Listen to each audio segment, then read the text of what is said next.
Eu queria convidar você a abrir a palavra do Senhor no livro de Ageu, no capítulo 1 de Ageu. E nós vamos ler esse texto da palavra do Senhor. No segundo ano do rei Dario, no 6º mês, no primeiro dia do mês, veio a palavra do Senhor, por intermédio do profeta Ageu, a Zorobabel, filho de Salatiel, governador de Judá, e a Josué, filho de Josadaque, o sumo sacerdote, dizendo: assim fala o Senhor dos exércitos, este povo diz: não veio ainda o tempo em que a casa do Senhor deve ser edificada.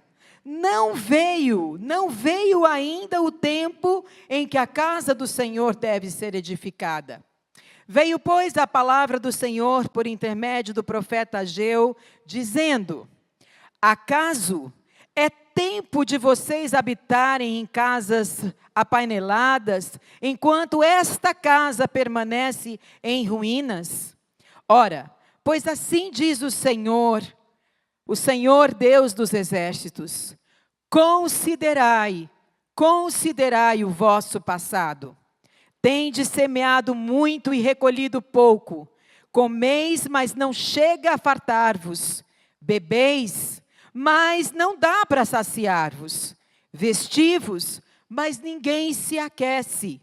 E o que recebe salário, recebe-o para pô-lo num sactel furado. Assim diz o Senhor dos exércitos: considerai o vosso passado. Subi ao monte, trazei madeira e edificai a casa. Dela me agradarei e serei glorificado, diz o Senhor.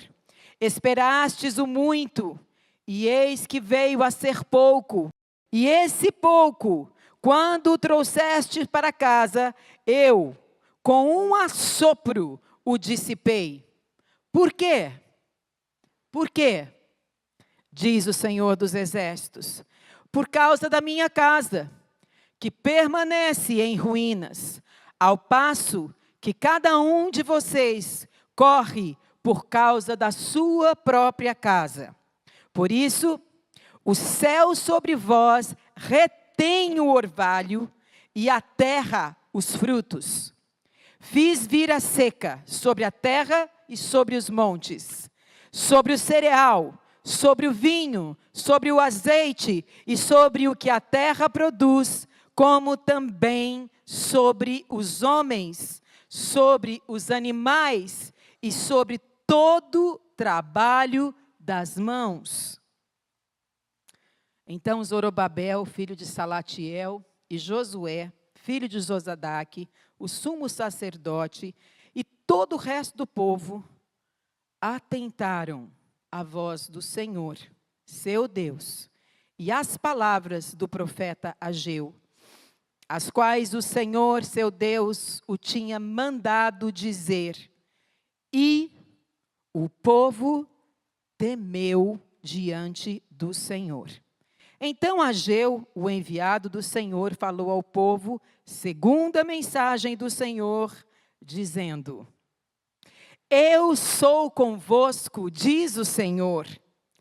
O Senhor despertou o espírito de Zorobabel, filho de Salatiel, governador de Judá, e o espírito de Josué, filho de Josadaque, o sumo sacerdote, e o espírito do resto de todo o povo.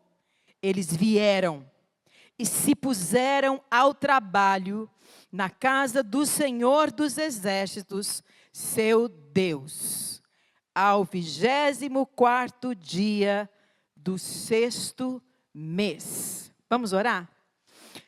Senhor, como o Senhor fez com este povo, faz hoje à noite conosco. Desperta o nosso espírito, porque vivemos dias proféticos sobre a terra. Vivemos dias no qual o Senhor está levantando o teu exército. Aleluia! Vivemos dias, ó Deus, em que a tua igreja é comissionada a sair e a resplandecer a tua luz. Por isso, Senhor, faz isto nesta noite. Vem nos vivificar e desperta o nosso espírito em nome de Jesus. Amém. Eu não tenho, na verdade, uma mensagem. Eu tenho algo para compartilhar com os irmãos, que meus olhos têm visto, que o Senhor tem falado ao meu coração sobre os dias que estamos vivendo. É claro que a coisa que mais se fala nos nossos dias e o que todo mundo procura é ter uma vida feliz, uma vida abundante, uma vida bem-sucedida. Isso é o que nós procuramos.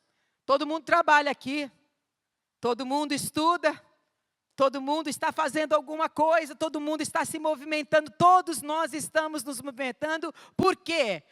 Porque nós estamos tentando ter uma vida melhor. Eu quero um carro, eu quero uma casa, eu quero terminar a minha faculdade e poder pagar a faculdade toda.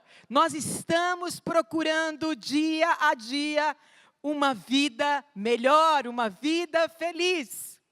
E nós sabemos que, para termos uma vida feliz, de verdade, quem conhece a Deus, quem tem aliança com Deus, quem foi alcançado pelo amor do Senhor Jesus Cristo, sabe que você e eu só podemos realmente sermos felizes se nós colocarmos Jesus no centro da nossa vida.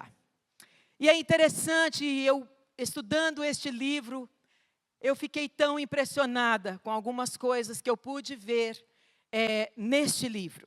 E primeiro eu queria falar um pouquinho, bem rapidinho para você, um pouco do panorama histórico do livro de Ageu. Nós lemos apenas o primeiro capítulo, mas ele tem somente 2 capítulos. Este livro, o panorama que estava acontecendo naquele momento onde surge o profeta Ageu era o seguinte: primeiramente, Jerusalém havia sido totalmente destruída. O templo do Senhor, aquele templo lindo que Salomão havia edificado, cheio de ouro, de prata, de utensílios maravilhosos, tudo havia sido totalmente destruído. E todo o povo, foi uma sequência, foram vários anos havendo aquela guerra ali dentro, e finalmente, no ano de 538 a.C., 586 a.C., finalmente, toda a terra, toda a cidade de Jerusalém estava em ruínas. O templo foi derrubado, os muros foram derrubados, Jerusalém já não existia mais. E todo aquele povo foi levado para o cativeiro da Babilônia. Ali, aquele povo permaneceu 70 anos. E é interessante destacar, meu querido irmão, que 200 anos antes que isso viesse a acontecer, Deus levanta um profeta, o profeta Isaías, e Isaías anuncia isso. Anuncia que por causa da dureza do coração deles, eles entrariam num cativeiro, ficariam 70 anos, mas que depois de 70 anos, o Senhor os livraria. E a Bíblia diz que no ano 538 a.C., Império Babilônico, aquele que tinha levado o povo de Deus cativo, cai. E os persas agora dominam ali, e quando os persas começam a dominar um rei que está no comando, que era o rei Ciro, ele também se levanta, e como havia sido profetizado lá atrás, Ciro se levanta e ele diz o seguinte: olha, vocês que estão aqui, judeus, vocês que estão aqui, vocês agora podem voltar para a casa de vocês, vocês podem voltar para a terra de vocês, porque o templo do Senhor precisa ser reconstruído.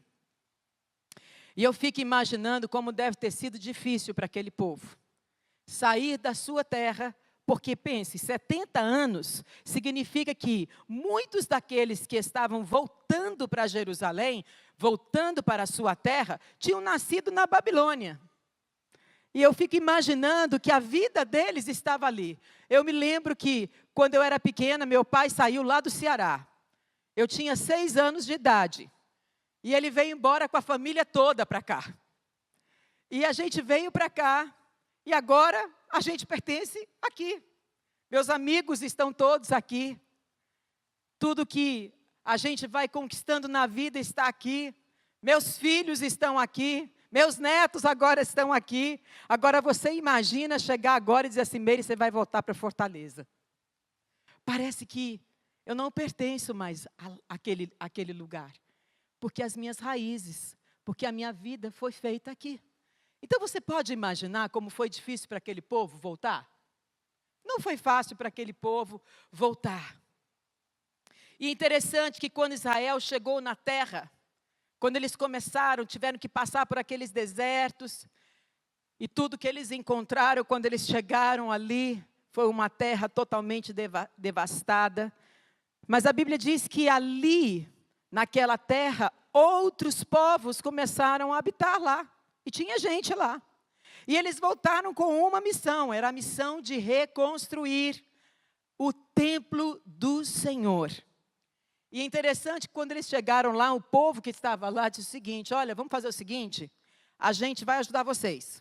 Nós vamos reconstruir o templo junto com vocês. E o povo de Israel disse: não, não, não. E sabe por que eles não queriam? Porque aquele povo que estava naquela terra disse assim: olha, eu quero reconstruir o templo com você, porque daí serve para... Vocês adoram o Deus de vocês, e a gente adora o nosso Deus. Mas o povo não aceitou aquela proposta, e quando eles não aceitaram aquela proposta, aquele povo que vivia na terra ficou muito furioso.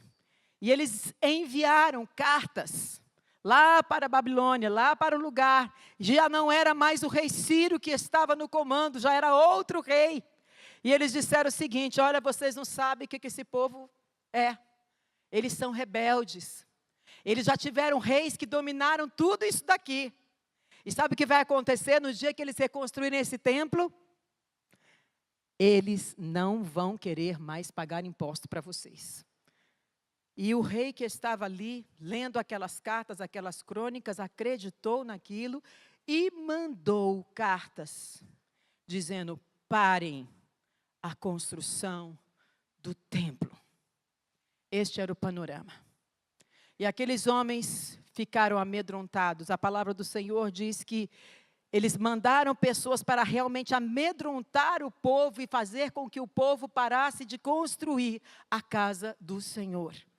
E eles pararam, eles já tinham colocado os fundamentos para a construção do templo, mas por causa das pressões, por causa das dificuldades que foram surgindo, eles abandonaram o propósito pelo qual eles haviam voltado para a sua terra.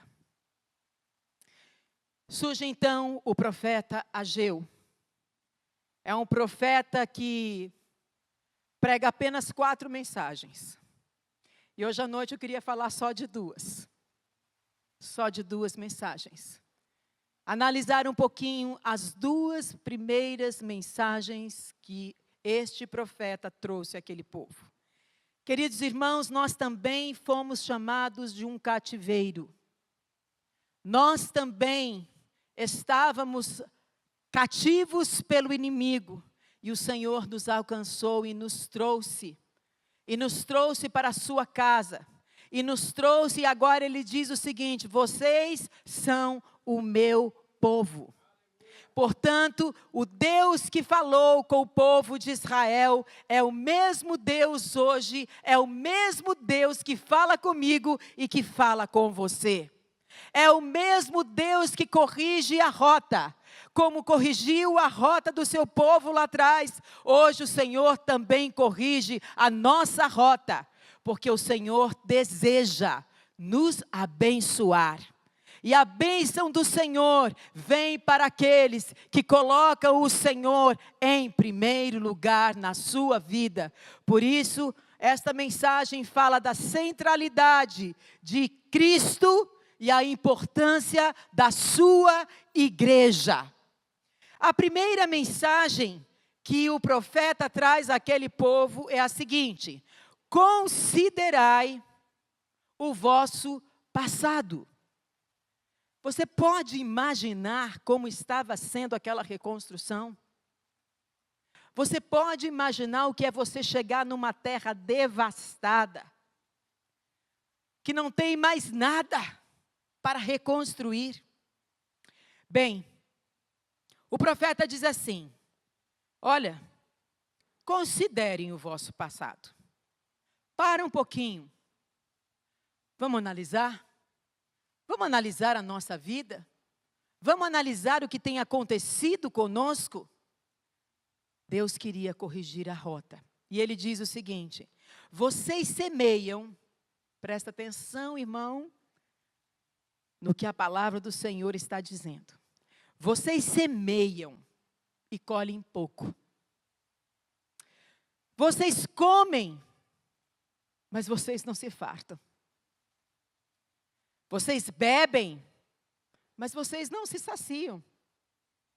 Vocês se vestem, mas não conseguem se aquecer. E vocês recebem o salário para pôr num saco furado.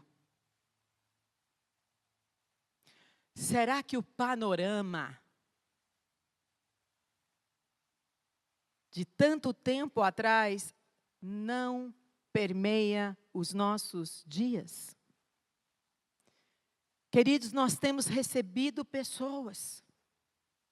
E às vezes as pessoas vêm e dizem: não dá, eu não tenho alimento, eu não tenho o que comer, eu não tenho o que beber, nada me satisfaz. Eu me visto, mas eu não me sinto aquecida.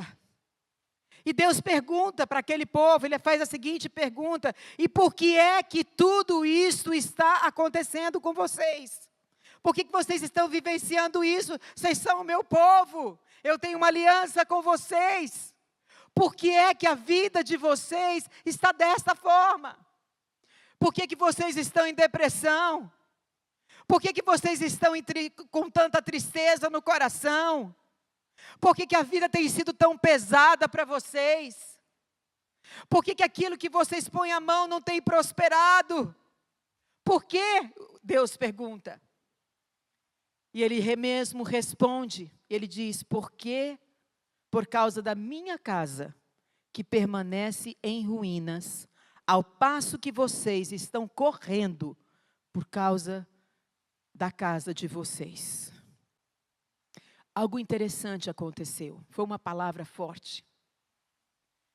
E a Bíblia diz que tanto Zorobabel, que era o governante, ele era da linhagem real, como Josué, um sacerdote. E a Bíblia diz: e todo o povo atenderam, ouviram a voz do Senhor através do profeta Ageu. E a Bíblia diz: e o povo temeu diante do Senhor. Houve naquele lugar, houve naquele povo arrependimento. Houve no meio daquele povo, sabe o quê? Mudança de rota, obediência. E houve no coração daquele povo uma mudança de prioridade. E eu queria conversar um pouco com vocês, trazendo uma aplicação para a nossa vida disso daí. Nós também precisamos, meus irmãos, parar e pensarmos. O religioso vai seguindo a vida. Vem na igreja, assiste o culto, porque geralmente não presta, mas assiste.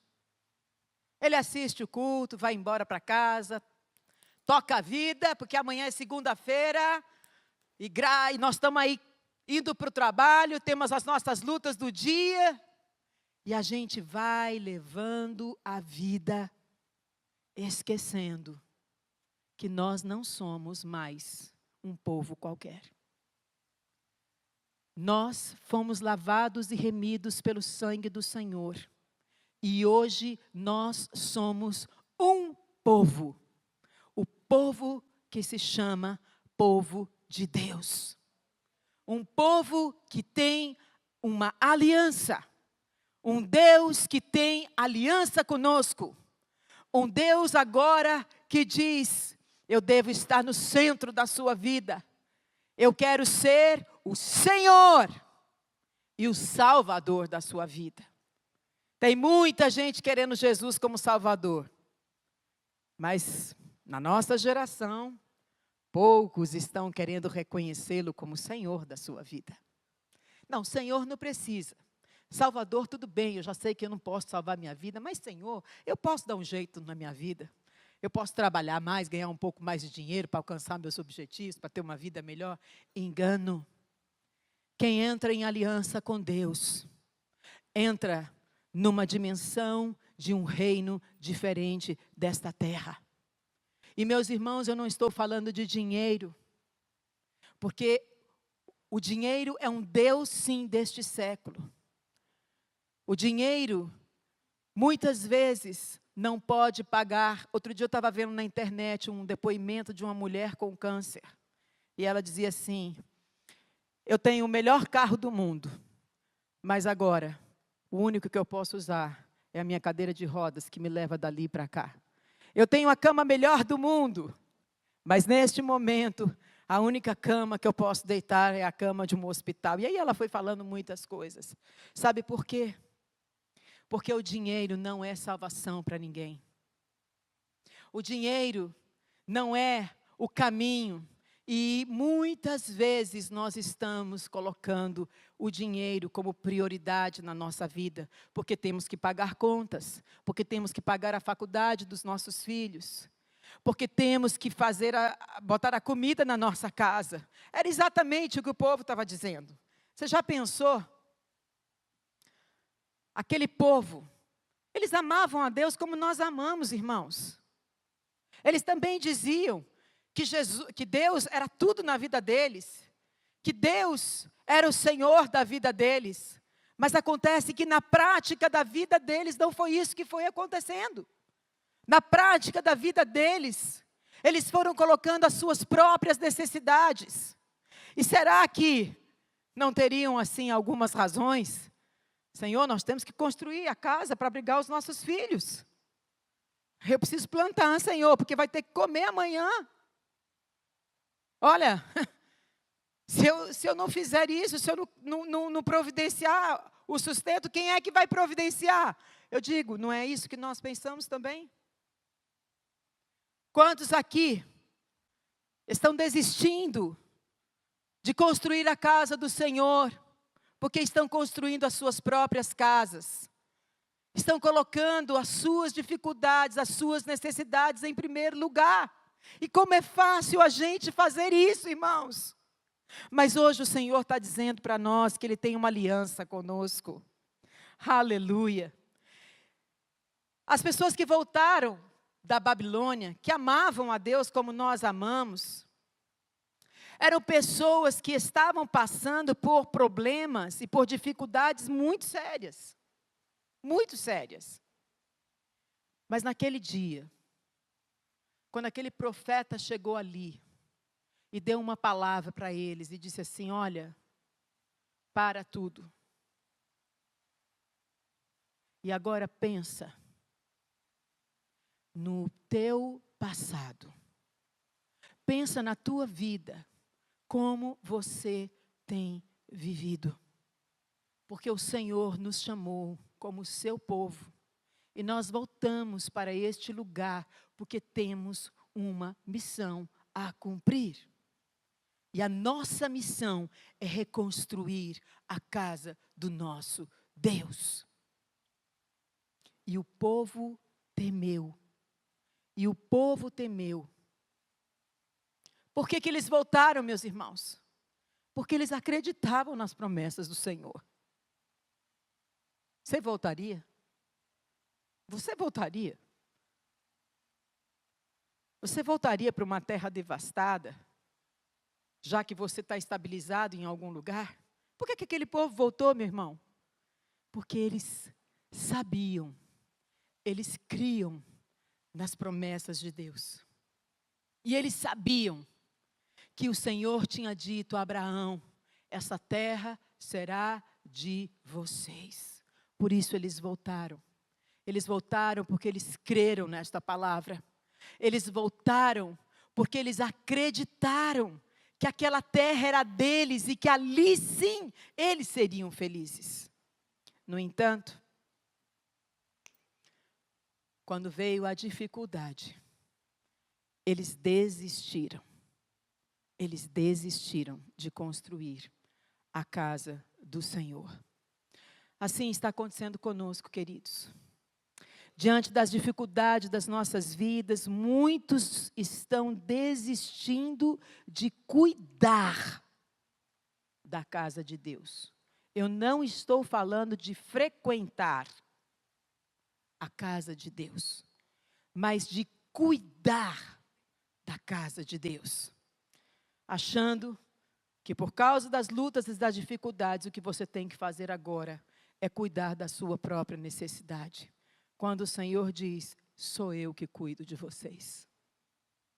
E era o que Deus estava dizendo para este povo. Tudo isso está acontecendo, mas eu mudo esta situação em 1 segundo. Quando vocês ouvirem a minha voz e entenderem que vocês são um povo que se chama pelo meu nome. Será que Deus não sabia do que estava acontecendo com eles, irmãos? Será que Deus não sabia que estava tendo fome, que não estava tendo água, que não estava tendo alimento, que não tinha nem roupa para se vestir? Será que Deus não sabia?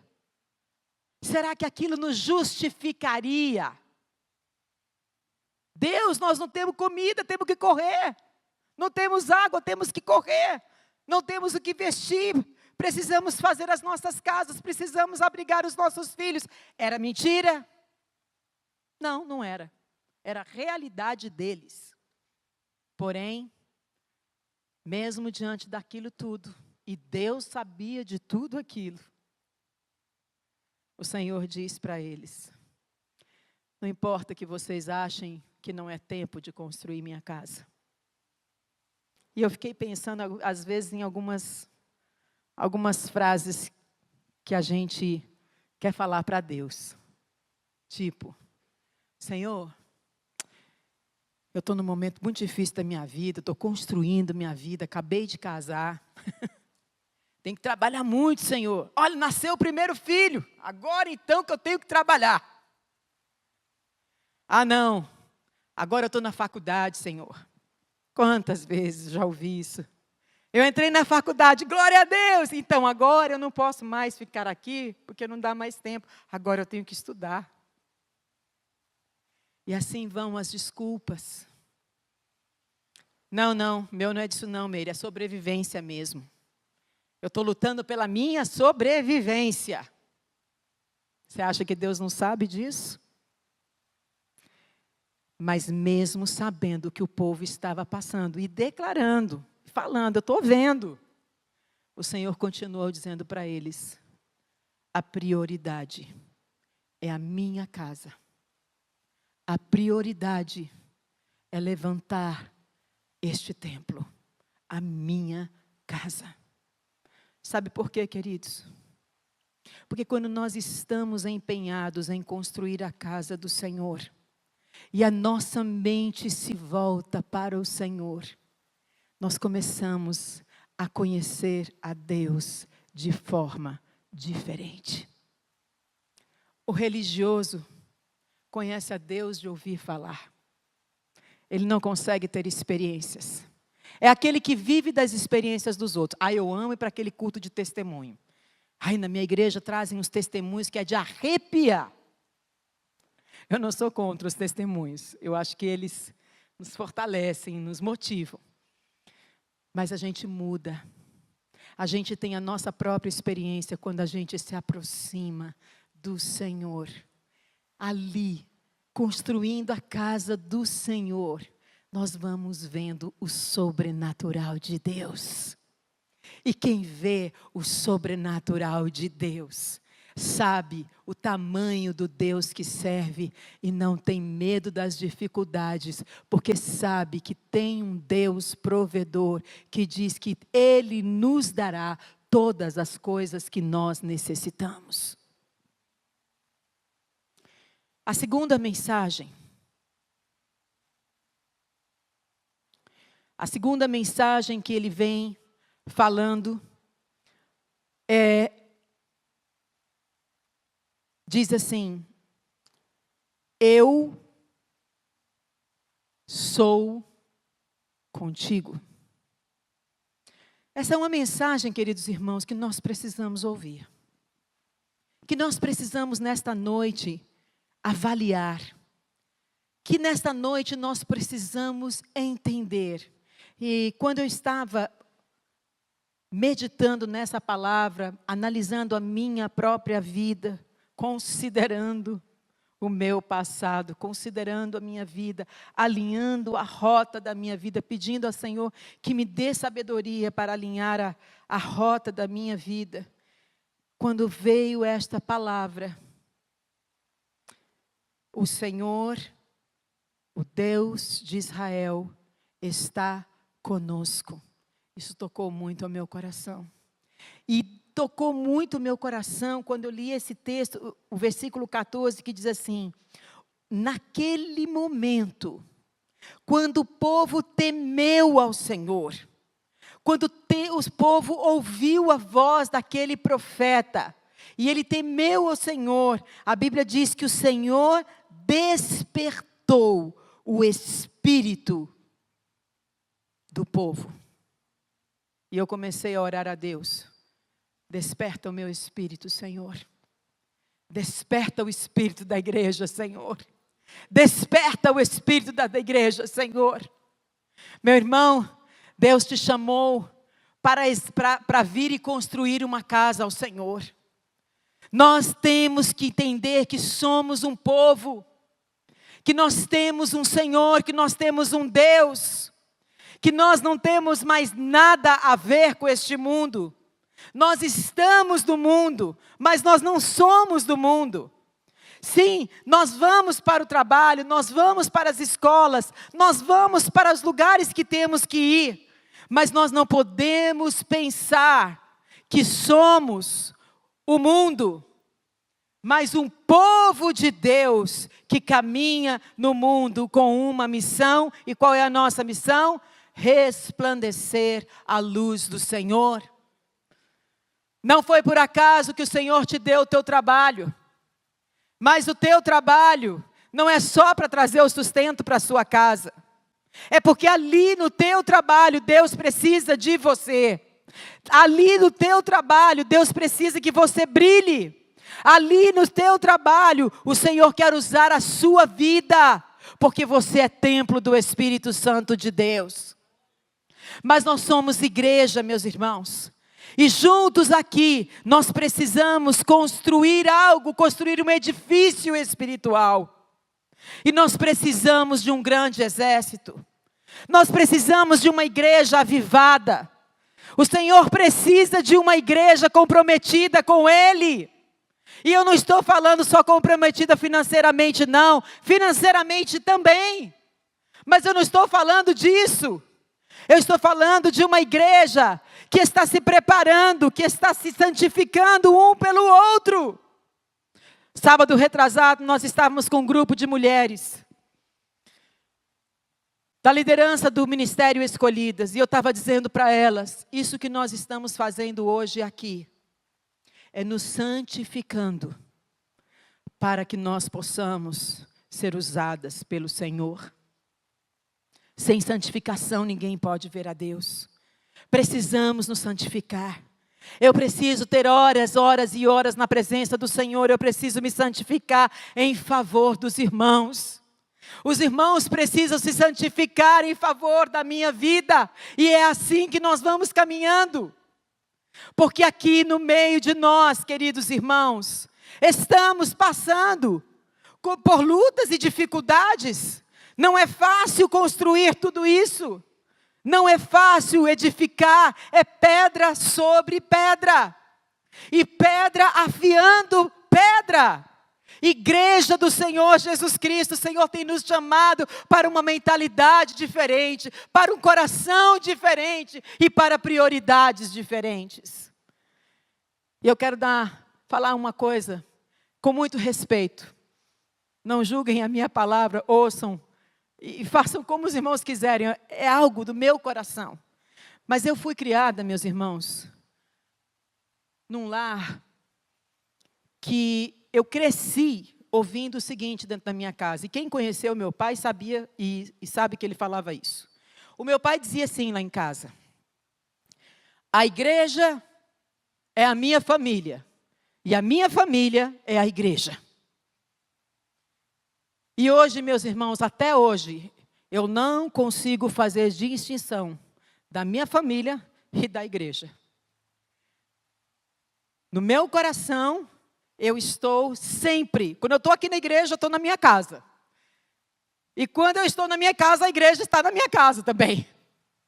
Eu me lembro que tudo o que nós fazíamos lá na nossa casa era amar a igreja. Meu pai ensinou a gente isso. E ele sempre dizia, não tem diferença. E eu me lembro que no enterro do meu pai, eu falei assim, meu Deus do céu, eu não sabia que meu pai tinha tanto filho. Eu me lembro que todo mundo chegava perto e dizia assim, ele é o meu pai. Ele é o meu pai, ai, meu pai morreu, meu pai se foi. Eu disse, meu Deus, quanto filho meu pai tem. Porque ele nunca fazia diferença. Na nossa casa, meus irmãos, não podia falar de nenhum irmão da igreja.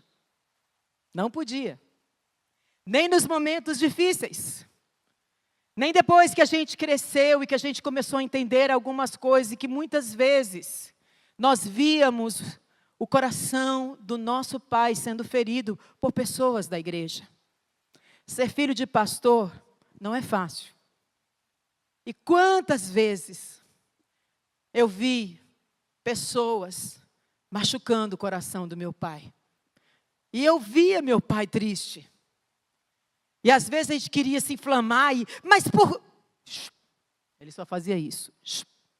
Não fale mal da igreja do Senhor Jesus. Foi assim que nós fomos criados. Mas eu me lembro que houve uma época que começou uma história de prioridade. Primeiro Deus, depois a família e depois a igreja.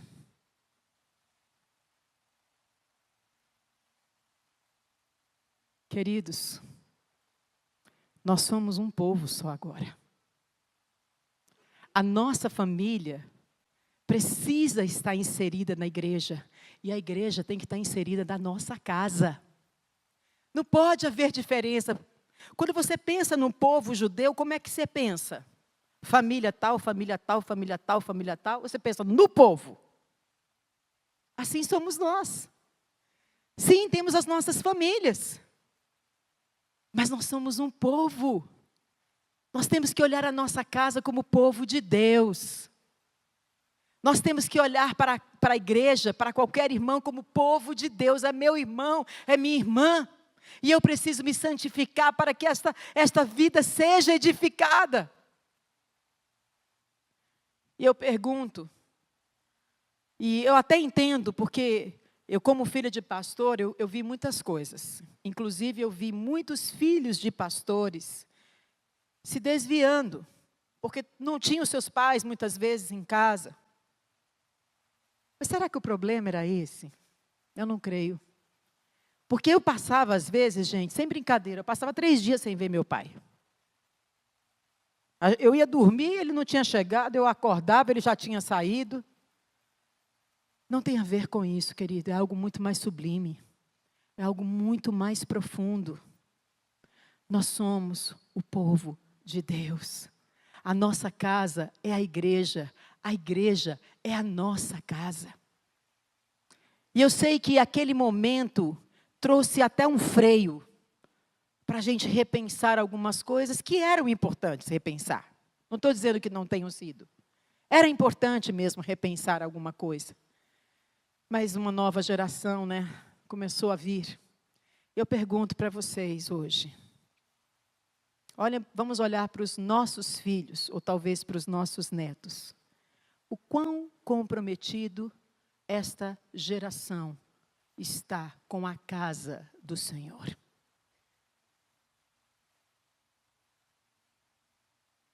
Será que este era o caminho? Será que não falta um entendimento e um discernimento? Eu não estou dizendo aqui, por favor, não me entendam mal, que você não tem que ter tempo com a sua esposa, que você não tem que ter tempo com os seus filhos. Eu faço isso. Eu tenho meu tempo, eu procuro fazer de tudo para eu ter tempo com os meus filhos. Tudo tem que ter o seu tempo determinado. Eu não estou falando sobre isso. Eu estou falando de prioridade. Não tem como a nossa prioridade ser Deus. E não estar fixado junto com isto, acoplado junto com isto, a igreja do Senhor Jesus. Não há como. Este povo aqui estava com esta dificuldade. Nós temos as nossas lutas, nós temos as nossas dificuldades. Agora não é tempo de construir a casa de Deus. Agora não dá para construir a casa de Deus, porque agora eu estou lutando pelas minhas próprias necessidades. E o Senhor diz, não importa. Não importa que vocês estejam dizendo isto. Eu digo para vocês, é tempo de construir a minha casa. Porque eu estou com vocês e vocês vencerão. Queridos irmãos, como é maravilhoso a gente poder atentar à voz do Senhor, a gente poder ouvir a voz do Senhor e sermos verdadeiramente igreja. E você pode dizer o seguinte, mas Meire, nossa, graças a Deus não tem que construir mais, né? Porque já tem um templo, graças a Deus, um templo bonito, um templo bom. Queridos, eu não estou falando disso. Nós temos que nos unir para isso, porque a Bíblia diz que vai haver uma colheita muito grande, então a gente tem que ter celeiro para colocar. Mas eu não estou falando disso. Eu estou falando, queridos irmãos, de nós construirmos a casa do Senhor. Sabe o que é construir a casa do Senhor? Você sabia que neste momento nós temos uma irmã, eu estou dando um exemplo, que está com uma filha com câncer na cabeça? Esta irmã precisa ser edificada. Nós precisamos de uma igreja que ouça, que pegue o telefone, que ligue e diga, minha irmã, eu me santifico pela tua vida. Eu me santifico hoje, eu estendo as minhas mãos, eu ponho as minhas mãos sobre você nesta tarde, nesta manhã, nesta noite, para dizer para você que você é mais do que vencedor em Cristo Jesus. Talvez hoje aqui, neste lugar, nós tenhamos pessoas que estão precisando ser edificadas. Talvez aqui neste lugar nós tenhamos pessoas que precisem, sabe do quê? Que você vai e impõe as suas mãos sobre ela. É pedra sobre pedra. Não se trata de assistir culto, meu irmão. Não se trata de vir à igreja uma vez por semana, ou duas, ou seja lá quantas. Se trata, meu irmão, de uma consciência tocada pelo Espírito de Deus, levando-nos a entender que nós somos o povo de Deus. Um povo que tem uma missão, um povo que vai ser levado para o céu, mas um povo que ainda está nessa terra para resplandecer a luz do Senhor, para poder chegar com autoridade e poder, porque a quem Deus deu a autoridade, Ele disse, a minha igreja. E como nós podemos pensar que ser crente é vir domingo na igreja? O Senhor diz, atentem à minha voz. Eu me lembro uma vez que nós estávamos numa grande empreitada. O Senhor havia falado que nos levaria como coral para os Estados Unidos. Eu já contei isso aqui. E eu me lembro que nós começamos a trabalhar, porque nós entendíamos que Deus tinha algo para realizar na igreja americana, através das nossas vidas. Olha isso. Foram 2 anos de muito trabalho. Mas foram 2 anos que Deus foi afiando pedra com pedra. Foi 2 anos que nós começamos a pôr a mão no arado por uma missão. E nós começamos a ver o sobrenatural de Deus acontecer no nosso meio. Nós vimos coisas lindas acontecerem, irmãos, porque nós estávamos unidos como povo de Deus, em prol de uma missão. Hoje eu me emocionei muito quando eu vi o vídeo de missões. Queridos, a igreja do Senhor, ela é vencedora. A igreja do Senhor, ela está caminhando. A igreja do Senhor tem um cabeça. É Cristo Jesus, o nosso Senhor. Ele é o general dos generais. Ele é o rei dos reis. Ele é o Senhor dos senhores. E a igreja, ela está alcançando nações e povos. Uma vez, eu fui ao Nordeste. E fui com o pastor Luizinho a um lugar, meu irmão, que só a misericórdia de Deus. Aliás, eu acho que Deus tem essa unção para a nossa igreja, viu, pastor Marcelo? Vive mandando a gente para lugar onde ninguém quer ir. E nós fomos, então, para um lugar que a gente pegou aquele sertão do Nordeste, meus irmãos. Depois, não sei quanto de terra para chegar num lugarzinho que eu nunca imaginava no mundo, na vida que teria. E cheguei ali. E quando eu cheguei ali, eu vi Igreja Batista Ágape. Meu coração se encheu de alegria. E eu vi ali aquela irmã com alguns irmãos sentados naquela casa, testemunhando o que Deus estava fazendo na vida deles. Quanta libertação Deus estava promovendo ali. Mas, queridos irmãos, esta missão não é a missão do pastor Léo. Não é a missão só dos pastores da igreja. Essa missão é nossa. É nossa. Você sabia que existem oportunidades de você poder ir numa viagem missionária? Se você nunca foi numa viagem missionária, eu queria te incentivar a ir. Porque você vai ver o sobrenatural de Deus. Eu fico feliz quando eu vejo, queridos irmãos, grupos saindo. Nós tivemos uma experiência alguns sábados atrás também com um grupo de mulheres. Fomos uma casa de recuperação de mulheres de rua. Algumas delas estiveram conosco na nossa última conferência. E essas mulheres estavam ali. E ali nós chegamos com muitas cestas básicas, alimentos, a gente saiu recolhendo. Eu acho que a gente saiu daqui nos 10 carros, os 10 carros lotados de comida. Levamos lanche, levamos tudo. E quando eu reuni com o pessoal que ia sair daqui, eu disse, olha, nós não estamos indo fazer uma obra de caridade. Nós estamos indo levar o pão da vida para aquele lugar. E porque Deus trabalha com coisas visíveis para falar das invisíveis, então nós estamos levando alimento, nós estamos levando lanche, porque Deus trabalha assim, com coisas visíveis, para a gente entender o invisível. Então elas precisavam ver o alimento que elas tanto precisam chegar, mas elas receberam ali o alimento, o pão da vida, que é Jesus Cristo, nosso Senhor. E eu me emocionei, pastor Marcelo, naquele dia, porque eu via as nossas mulheres indo ali, abraçadas com aquelas mulheres, impondo as mãos sobre elas, orando com elas. Isto é igreja. E este trabalho não é para um ou outro. Este trabalho é para todos nós que estamos aqui. Eu louvo a Deus pelas pessoas que Deus tem levantado. Louvo a Deus por esses diáconos, porque eu sei que tem sido colocado no coração de vocês, que vocês também não vão para as casas para fazer caridade. Sim, vocês vão chegar com o alimento que está faltando, suprindo as necessidades que estão chegando, que está tendo naquela casa.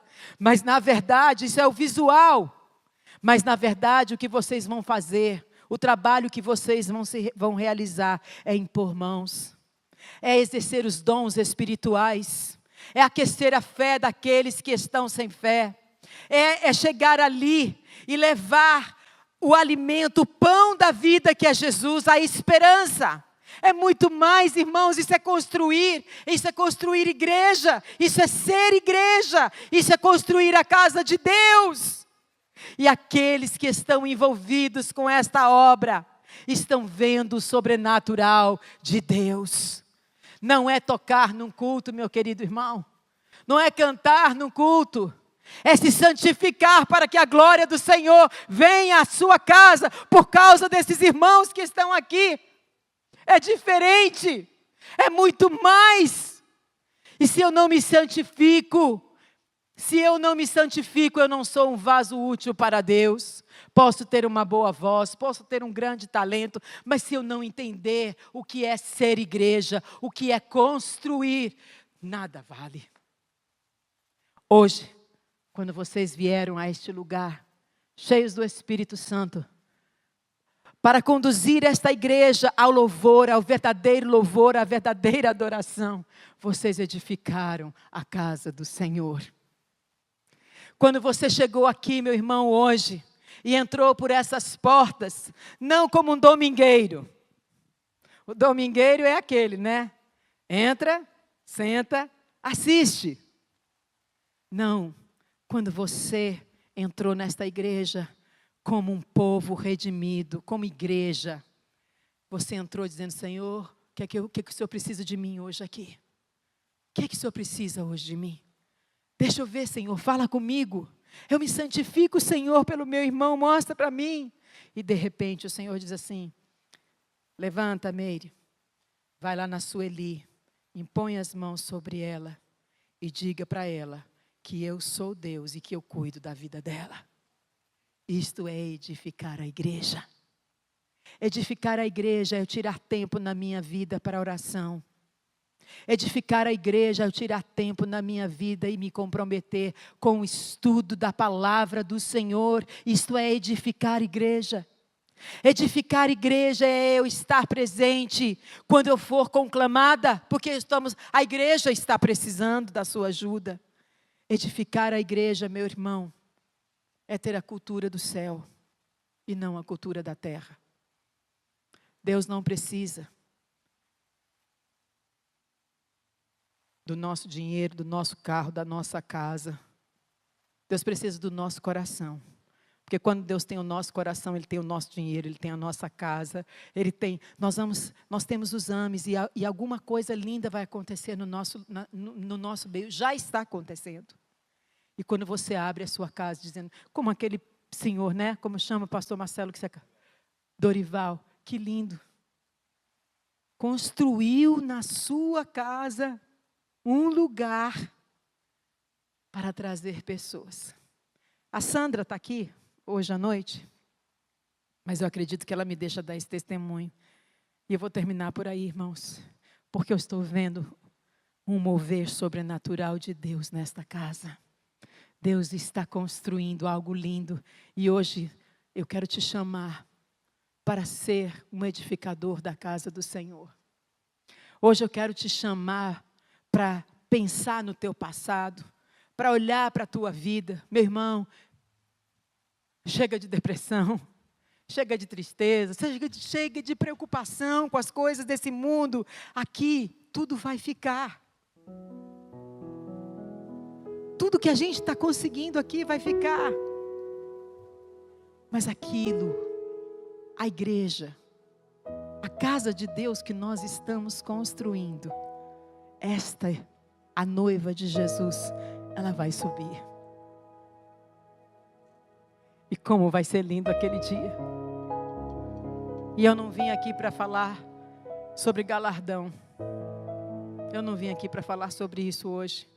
Mas eu queria dizer para você que o livro de Apocalipse diz que um dia todos nós estaremos diante da presença do Senhor. E naquele dia, todos nós vamos depositar as nossas coroas diante do Senhor. A coroa que nós vamos ganhar, Ele vai nos dar. Servo bom e fiel. Mas essas coroas vão ser aquelas que nós vamos depositar diante do Senhor.